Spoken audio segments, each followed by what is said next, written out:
қош келдіңіздер. Бүгін біз полустолбик с накидом алып үйренеміз.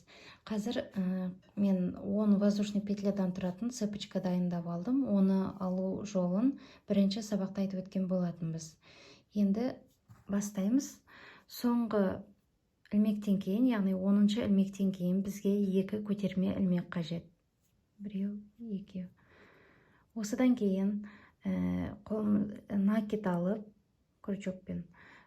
Крючоктан санағанда 3-ші ілмекке крючокты енгіземіз. 1-ші, 2-ші, 3-ші. Осы 3-ші ілмекке крючокты енгіземіз. Жұмысқа жұмыс жібін іліп алып, жұмыс бетіне шығарамыз. Қайттан жіпті іліп алып, крючоктағы 3 ілмектен қатар бірден өткіземіз. Не бізде бұл 1-ші полустолбик с накидом болып саналады. Тағы да накид алып аламыз. Келесі ілмекке өткіземіз.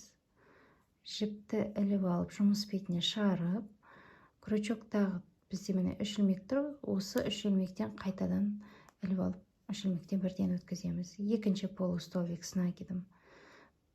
Тура осындай жолмен қатардың соңына дейін тоқимыз. Полустолбик с накидом биіктігі бойынша столбик с накидом және без накида арасында болып келеді, және столбик без накидаға қарағанда пышнайлы болып келеді.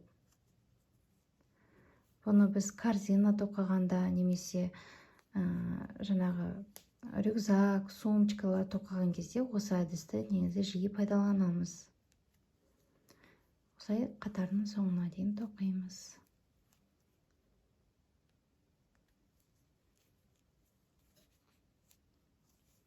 Міне біз қатардың соңына жеттік. Енді келесі қатарға өту үшін жұмысты бұрып аламыз.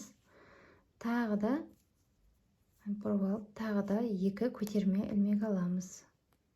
2 көтерме ілмек алып, қайттан накид алып, 1-ші столбиктің басындағы ілмекке крючокты енгізіп, жұмысқа жұмыс жібін іліп алып, жұмыс бетіне шығарамыз да 3 ілмектен қатар бірден өткіземіз.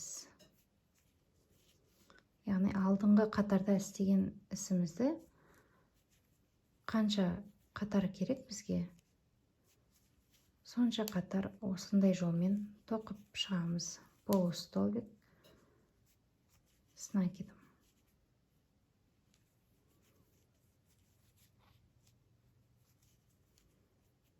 Осы қатарда тоқып көрсетейін.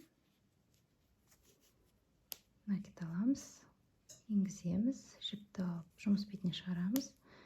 3 ілмектен қатар бірден өткіземіз. Накид аламыз, 3 ілмектен қатар өткіземіз.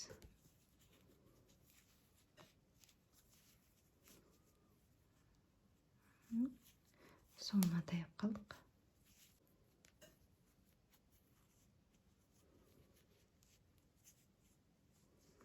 Біз соңына дейін тоқыдық. 2-ші қатарды. Бұл бізде полустолбик с накидом болып табылады. Яғни біз әр қатарға өткен сайын жұмысты бұрып, 2 көтерме ілмек алып бастайтын боламыз. Осылай жұмысымызға қажетті қатар санын тоқып аламыз. Видеомды соңына дейін көріп, менімен бірге үйренгендеріңіз үшін рахмет. Каналым сіздерге пайдалы болады деген ниеттемін. Амандықта жүздесейік достар.